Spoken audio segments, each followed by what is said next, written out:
Hello everyone, welcome to our YouTube channel Shiksha Alliance. Today we are going to start our daily current affairs session in which we will cover important news from several newspapers, PIB and various government sources. So let's begin our session. Our first topic is 28 gigawatt of additional coal-based power generation capacity by 2032. तो कहा गया है कि 28 gigawatt additional coal based power generation capacity की आवश्यकता पड़ेगी 2032 तक. हम जानेंगे इसके बारे में. A report by the advisory body Central Electricity Authority has said that India may need additional up to 28 gigawatt of coal-fired power generation capacity by 2032, apart from the 25 gigawatt thermal project that are under construction. एक जो report था advisory body central electricity authority का, इसमें बताया गया है कि India को आवश्यकता पड़ेगी additional up to 28 gigawatt coal fire power generation capacity की 2032 तक, जबकि 25 गीगावाट थर्मल पावर प्रोजेक्ट जो है वो अंडर कंस्ट्रक्शन में, उसके अलावा ये एक्स्ट्रा जरूरत पड़ेगी. अदर रिकमेंडेशन में क्या कहा गया है, BESS battery energy storage system requirement in 2031-32 is varying from 51 gigawatt to 84 gigawatt stated the document. और ये जो डॉक्यूमेंट है इसमें बताया गया कि जो battery energy storage system requirement होगा 2031-32 के समय पे वो वेरी करेगा 51 गीगावाट से 84 गीगावाट तक. India's annual electricity demand could grow by an average of 7.2% over the 5 years to March 2027.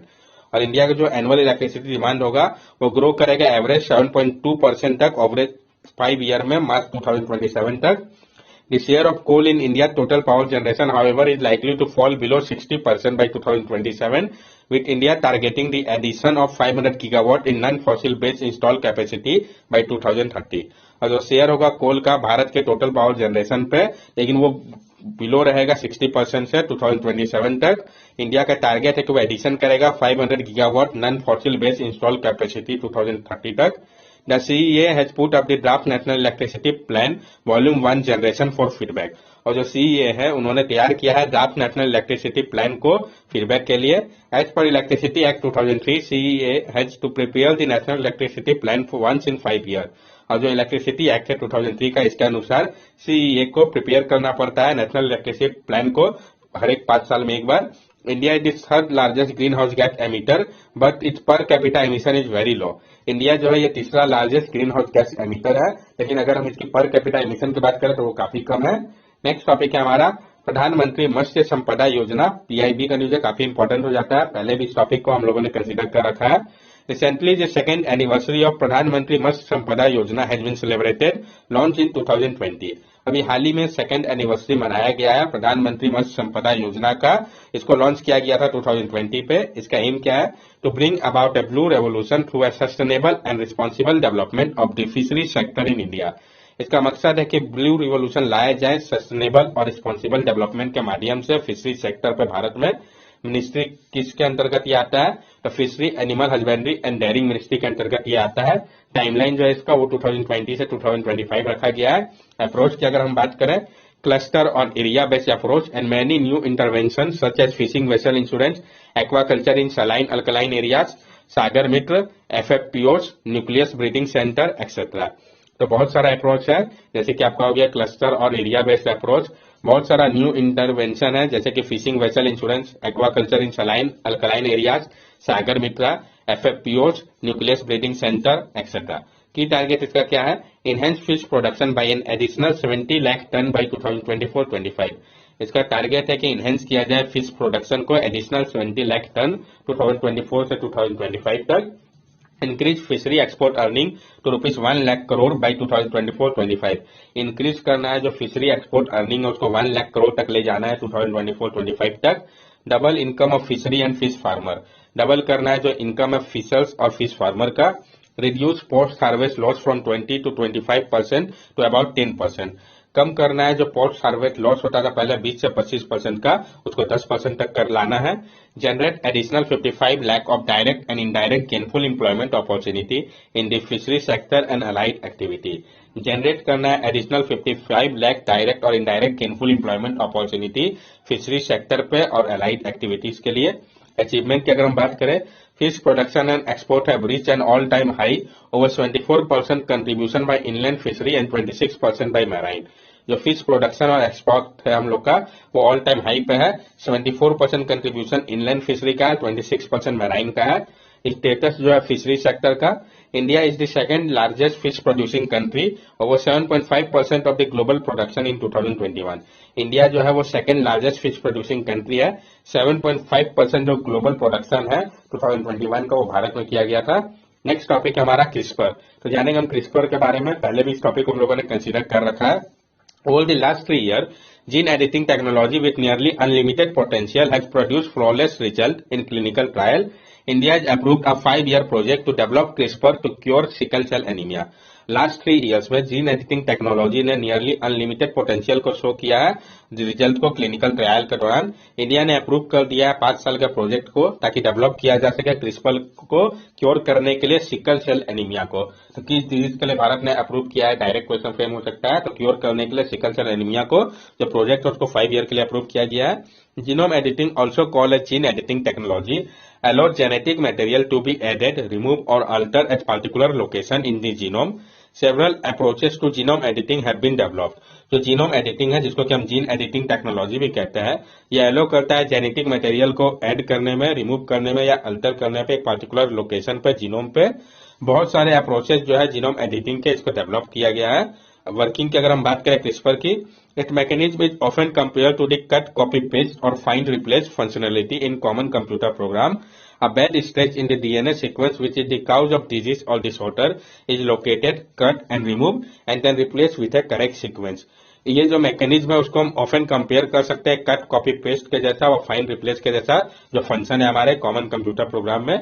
जो बेड स्क्रैच होता है डीएनए सीक्वेंस में जिसके कारण डिजीज व डिसऑर्डर होता है उसको लोकेट किया जाता है, कट किया जाता है, फिर रिमूव किया जाता है, उसके बाद उसको रिप्लेस किया जाता है करेक्ट सीक्वेंस से। Potential application of genome editing technology. क्या पोटेंशियल एप्लीकेशन है जीनोम एडिटिंग टेक्नोलॉजी का? ये बेटर अंडरस्टैंडिंग ऑफ डिजीज यानी अच्छे से डिजीज को समझने में मदद करता है। ज्यादातर जो यूज होता है जीनोम एडिटिंग का साइंटिफिक रिसर्च पे, जैसे कि ये इन्वेस्टिगेट करता है जो मॉडल है ह्यूमन डिजीज का। बहुत सारा थ्यूपेटिक इंटरवेंशन क्रिस्पर के माध्यम से किया गया है, जैसे कि आपका थैलेसेमिया हो गया, सिकल सेल एनीमिया हो गया, इन सब के क्लिनिकल ट्रायल पे। ये अवॉइड करता है ज्यादातर अवॉइडेबल डेथ को, जैसे कि कैंसर हो गया, पुअर कंट्री में जो होता है तो उसको ये अवॉइड करने में काफी हेल्प करता है। आइडेंटिफाइंग थ्रेट, ये थ्रेट को पहचानने में मदद करता है। Genome editing has been used to develop a set of tool that scientist can use to better understand new and existing pathogen. जो जीनोम एडिटिंग है इसका उपयोग किया जाता है डेवलप करने के लिए एक सूट ऑफ टूल्स को साइंटिस्ट के लिए, ताकि वो अच्छे से समझ सके नया और एग्जिस्टिंग पैथोजन को। ये मदद करता है उनको डेवलप करने में और पुअर कंट्रीज को तैयार करने में इनकमिंग थ्रेट ऑफ डिजीज से। डेवलपिंग न्यू ट्रीटमेंट, इसके मदद से नए ट्रीटमेंट को डेवलप किया जा रहा है। The potential of genome editing to impact the development and use of new treatment in tremendous. जो पोटेंशियल है जीनोम एडिटिंग का जो ये इम्पैक्ट करता है डेवलपमेंट में और यूज में न्यू ट्रीटमेंट का, ये ट्रेमेंडस है। Genome editing technology have a major advantage over traditional drugs in that they can target the genetic basis of disease. This can drastically lower the cost of life-threatening disease. और जो genome editing technology है इसका major advantage है traditional drugs के comparison पे, क्योंकि ये target करता है जेनेटिक बेसिस को डिजीज का। इस कारण ये ड्रेस्टिकली लोअर कर देता है जो कॉस्ट है लाइफ थ्रेटनिंग डिजीज का। ट्रीटिंग जेनेटिक डिजीज, ये ट्रीट करने में जेनेटिक डिजीज को मदद करता है। It has huge potential in the field of genetic disease. Poor country like Nigeria, Sudan and tribals in India have witnessed the rise in case of disease like sickle cell anaemia, thalassaemia etcetera. इसका अच्छा खासा potential है genetic disease के field पे। जो poor country है जैसे कि नाइजीरिया हो गया, सुडान हो गया, और जो ट्राइबल एरिया है इंडिया का जहां पे देखा गया है राइज केस में डिजीज जैसे कि सिकल सेल या एनीमिया, थैलेसेमिया एक्सेट्रा, तो उसको ट्रीट करने में ये मदद करेगा। अदर पोटेंशियल यूज, इसके अलावा जो इसका यूज हो सकता है, genome editing technology also have a number of relevant application to global health security outside of the human body. Gene drives have the potential to control vector and minimize the possibility of certain outbreaks whose impact is felt by poor country more. It can help either by eliminating the vector entirely or by editing the vector genome to remove its ability to carry a particular agent. जो genome editing technology है इसका बहुत सारा relevant application है global health security के लिए, हमारे human body के आउटसाइड भी। जो जीन ड्राइव है इसका पोटेंशियल है कि ये कंट्रोल करता है वेक्टर को, मिनिमाइज कर रहा है जो पॉसिबिलिटी है सर्टेन आउटब्रेक्स का जो कि इम्पैक्ट करता है ज्यादातर पुअर कंट्रीज को। ये जो है मदद करता है आइडर एलिमिनेट करने में वेक्टर को पूरी तरीके से, या एडिट कर देता है वेक्टर के जीनोम को, रिमूव कर देता है जो उसका एबिलिटी होता है कैरी करने में पार्टिकुलर एजेंट को, ताकि ये जो डिजीज है वो स्प्रेड ना करे। गवर्नमेंट के द्वारा जो स्टेप लिया गया इसके लिए, तो 2021 में इंडिया ने अप्रूव किया 5 ईयर प्रोजेक्ट को, ताकि डेवलप किया जा सके इस टेक्नोलॉजी को क्योर करने के लिए सिकल सेल एनीमिया को, जो कि ज्यादातर अफेक्ट कर रहा है ट्राइबल पॉपुलेशन को कंट्री का। लेकिन इससे रिलेटेड एथिकल डायलेमा भी है, जो कि आपका मेंस में आप लिख सकते हैं पॉइंट थे। डिजाइनर बेबी जो था आपका 2018 में एक चाइनीज रिसर्चर ने डिस्क्लोज किया था कि उन्होंने अल्टर किया जीन को ह्यूमन एम्ब्रॉयो का, ताकि प्रिवेंट किया जा सके जो इन्फेक्शन है HIV का। ये पहला डॉक्यूमेंटेड केस था जिसमें क्रिएट किया गया था डिजाइनर बेबी को, और इसके कारण वाइड स्प्रेड कंसर्न जो था साइंटिफिक कम्युनिटी के बीच में चिंता क्रिएट हो गया था। Changes in the embryo pass on to the generation, जो बदलाव किया गया है एम्ब्रॉयो पे वो पास हो सकता है नेक्स्ट जनरेशन पे। It may thus create a community of super human in the case of therapeutic intervention. The changes in genetic sequence remain with the individual and are not pass on the offspring. ये जो है create कर सकता है एक community super human का। जो therapeutic intervention होता है उसमें जो केसेस है जेनेटिक सीक्वेंस का वो इंडिविजुअल तक ही रहता है और ये पास नहीं होता ऑफस्प्रिंग पे। नेक्स्ट टॉपिक है हमारा अर्ता पूजा वेल्यूडा पेनिकर। तो हम जानेंगे अर्ता पूजा वेल्यूडा पेनिकर के बारे में, जो अभी हाल ही में रिलीज किया गया था मलयालम फिल्म पथनोपटम नोटरिया 19th सेंचुरी का। ये बेस्ड है अर्था पूजा वेल्यूडा पेनिकर के लाइफ में, जो कि एक सोशल रिफॉर्मर थे, इजावा कम्युनिटी के बिलोंग करते थे केरला के, जो कि 19th सेंचुरी में थे। तो किस कम्युनिटी को बिलोंग करते थे, इनके बारे में इनका क्या कंट्रीब्यूशन है ये इंपॉर्टेंट हो जाता है। तो Arattupuzha Velayudha Panicker, Panicker was one of the most influential figure in the reformation movement in the state. He challenged the domination of upper caste or servants and brought about changes in the life of both men and women. जो अर्था पूजा वेल्यूडा पेनिकर थे वो most influential figure थे reformation movement के लिए Kerala state में। उन्होंने challenge किया था जो डोमिनेशन था अपर कास्ट और सर्वेंट का, और लाया था बदलाव लाइफ में दोनों ही मैन और वुमेन के। उनके द्वारा जो कंट्रीब्यूशन किया गया, Achi Pudava Samaram strike to earn women belonging to oppressed group the right to wear a lower garment that extended beyond the knee. इन्होंने अर्न किया था वुमेन जो बिलोंग करती है ऑपरेस ग्रुप से कि उनका अधिकार है वो वियर कर सकते हैं लोअर गारमेंट को, जो कि एक्सटेंडेड होगा बियॉन्ड नीस के।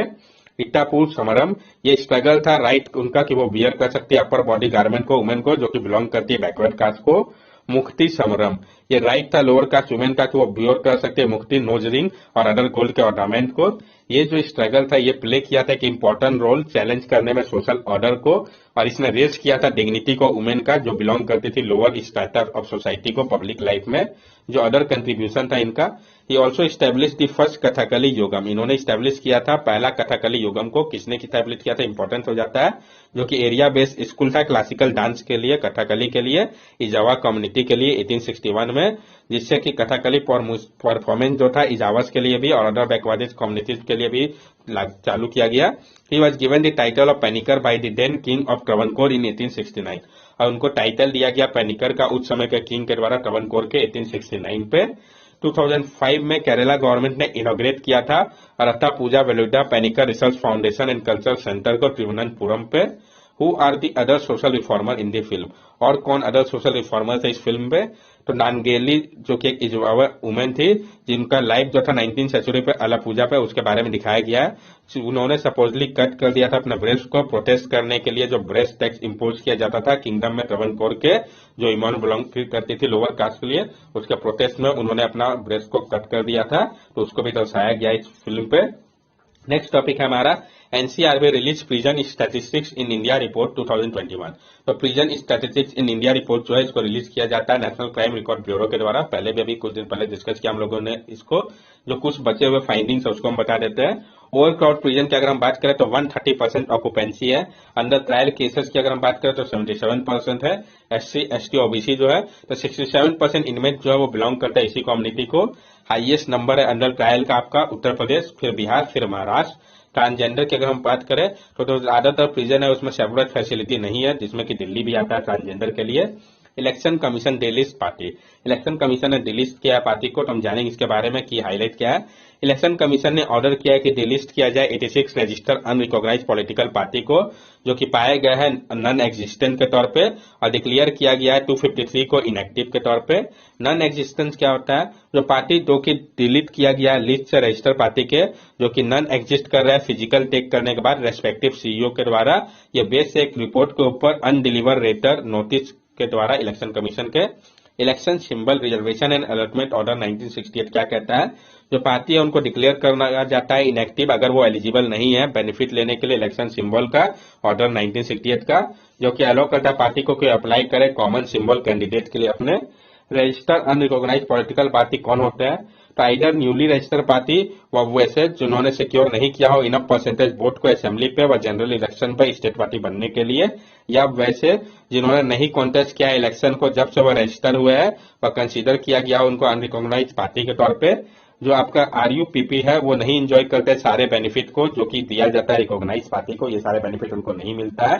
That's all for daily current affair session. अगर आपको हमारी वीडियो अच्छी लगी हो तो हमारे चैनल सब्सक्राइब करें, हमारे वीडियो को लाइक करें और ज्यादा से ज्यादा शेयर करें। These are our social media link. From here also you can stay connected with us and give us your valuable feedback. Thank you and have a nice day.